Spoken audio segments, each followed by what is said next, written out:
नमस्कार, आप देख रहे हैं स्वतंत्र स्तंभ न्यूज़। सच्चाई देश की गलियों से। आइए डालते नजर आज की ताज़ा खबर पर। दिनांक 22 मार्च दिन रविवार से छत्रपति साहूजी महाराज विश्वविद्यालय में डॉक्टर उमेश पालीवाल की अध्यक्षता में हनुमान कथा कार्यक्रम हुई प्रारंभ। आदम साहसी महाबली हनुमान जी की कथा पूज्य संत विजय कौशल जी महाराज जी के मुखार बिंदु से रसपान कर ज्ञान गंगा का अनुभव किया। इस अवसर पर श्री शांतनु जी महाराज, आशीष गौतम जी, डॉक्टर उमेश पालीवाल, संयोजक विवेक द्विवेदी, उपाध्यक्ष अनूप पचौरी, मंत्री उमेश निगम के साथ शहर के अन्य सम्मानी गण उपस्थित रहे। ब्यूरो रिपोर्ट, स्वतंत्र स्तंभ न्यूज़।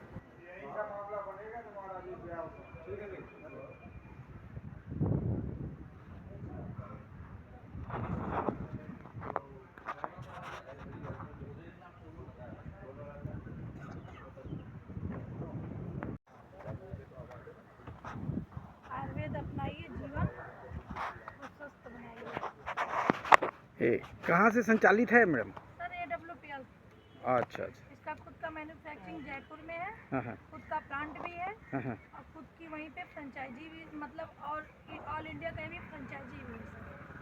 किस किस बीमारियों के लिए है ये? सभी बीमारियों के लिए है। अच्छा। स्किन से भी रिलेटेड है और हेल्थ से भी है और घरेलू भी है, घर के भी सारी चीजें हैं इसमें।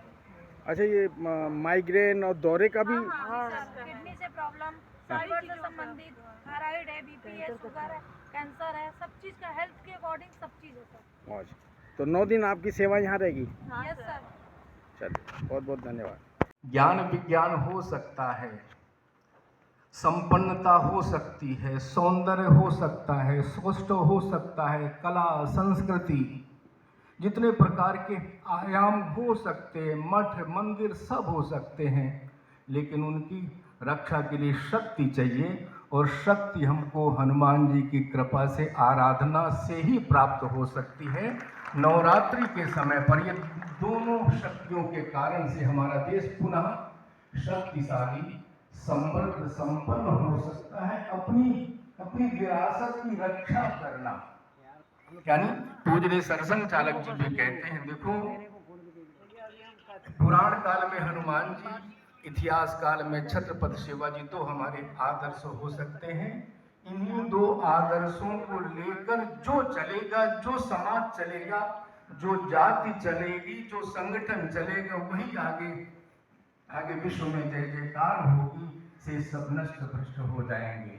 आजकल सनातन की चर्चा होती है, 2 मिनट बात करके पूरा करूंगा कि पूज्य महाराज जी, अभी पांडिचेरी की सुबह चर्चा कर रहा था महाराज जी से मैं।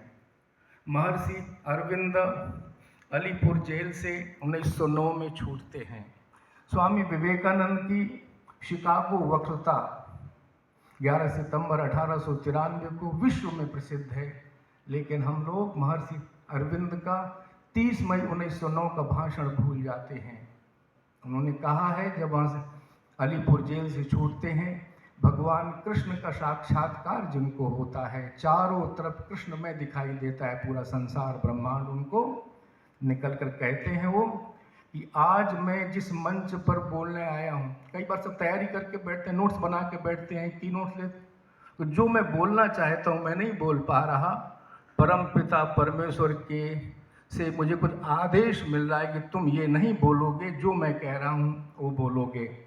और महर्षि अरविंद ने बोला है, सनातन धर्म का उत्थान ही भारत का उत्थान है, सनातन का पतन ही भारत का पतन है, सनातन का विकास ही विस्तार ही भारत का विकास और विस्तार है, सनातन का संकुचन ही भारत का संकुचन ही महर्षि अरविंद ने 30 मई 1909 को कहा है। डॉक्टर साहब, आज के प्रोग्राम के बारे में बताएं। देखिए, हम सभी कानपुर वासियों का बहुत सौभाग्य है कि पूज्य संत श्री विजय कौशल जी महाराज जी की हनुमत कथा हमारे कानपुर यूनिवर्सिटी का जो सभागार सबसे बड़ा वाला है, लक्ष्मीबाई सभागार, उसमें आज से प्रारंभ हो गई है। ये रोज़ आज से लेकर के 29 तारीख तक जो है 3 से 6 बजे तक चलेगी। ख़ास बात ये कि हम लोगों ने बहुत सारी भागवत पुराण, आपका महाभारत, हमारा राम कथा सुनी हुई है, शिव पुराण भी सुनी है, लेकिन भगवत कथा जो हनुमत कथा बेसिकली ये सुनने का कम मौका मिलता है। तो बहुत सुंदर कथा है, कैसे एक शिष्य कैसे भगवान की दर्जा पा गया, कैसे हम पुरुषार्थ के द्वारा कहाँ से कहाँ पहुंच सकते हैं, ये हमको देखने को मिलेगा। रामचरितमानस और अन्य प्रसंगों के माध्यम से हम सबको हनुमत जी की एक कथा सुनने का सौभाग्य मिलेगा पूरे शहरवासियों को। इसलिए सभी से आग्रह है कि सभी लोग नियमित 3 बजे कथा शुरू होगी, 3 से लेकर 6 बजे तक आएँ, रोज़ 29 मार्च तक। पुनः हम आप सबका बहुत बहुत अभिवादन करते हैं कि आप सब लोग आएँ, इस कथा का आनंद लें।